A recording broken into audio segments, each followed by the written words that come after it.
I'm in love with Spider-Man, so doing this makes me very happy. What's up guys, welcome back to 31 Days of Halloween. In this video, I'm going to be going over this Spider-Man half mask. Let's get started.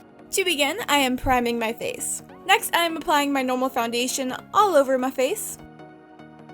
And then powder all of that. Now using a white eyeliner, I'm going to roughly map out where I want this mask to be sitting on my face. So I'm marking out where I want the eye holes to be and also where the bottom edge of the mask is going to be.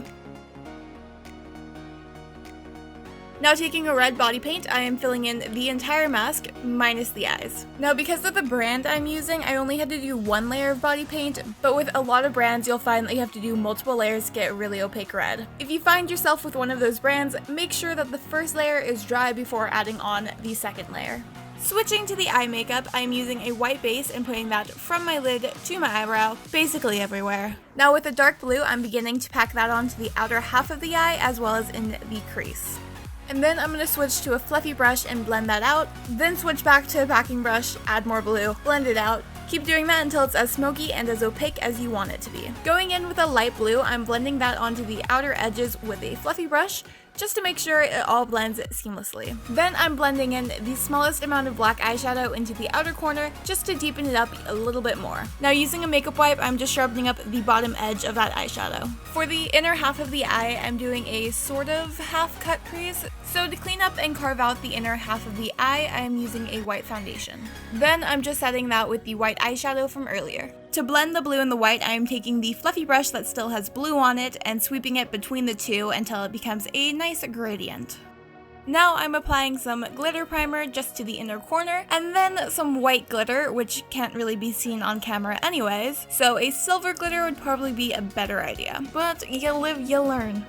Then I'm just drawing on a normal cat eye, very much out of frame, as per usual. What else is new? Switching to the brows, I started filling them in with a brow marker, but I got way too impatient for that because it was just taking way too long. So I switched to a powder and finished filling them in. And for the lower lash line, I went in with some dark blue, light blue, and some black and smoked those out.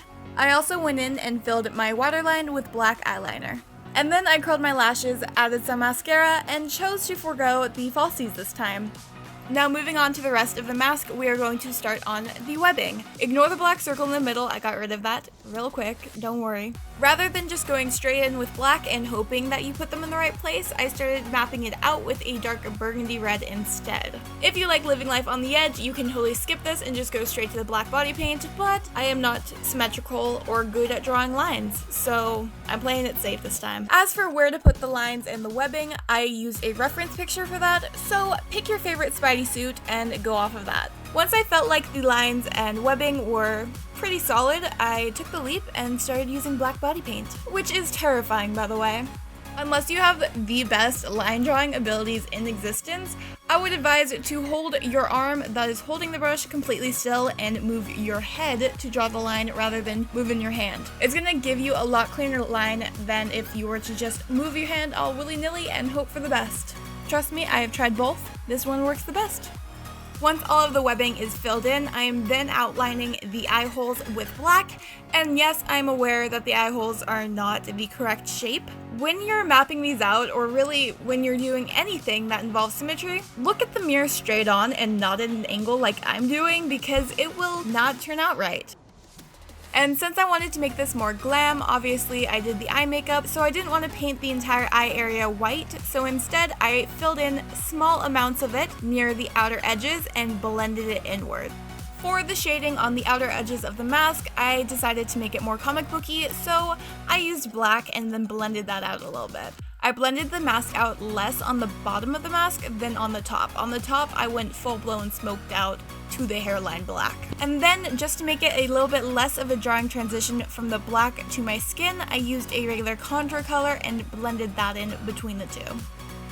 And very lastly, I applied a Dusty Rose liquid lipstick and also popped on my Mary Jane wig, because why not?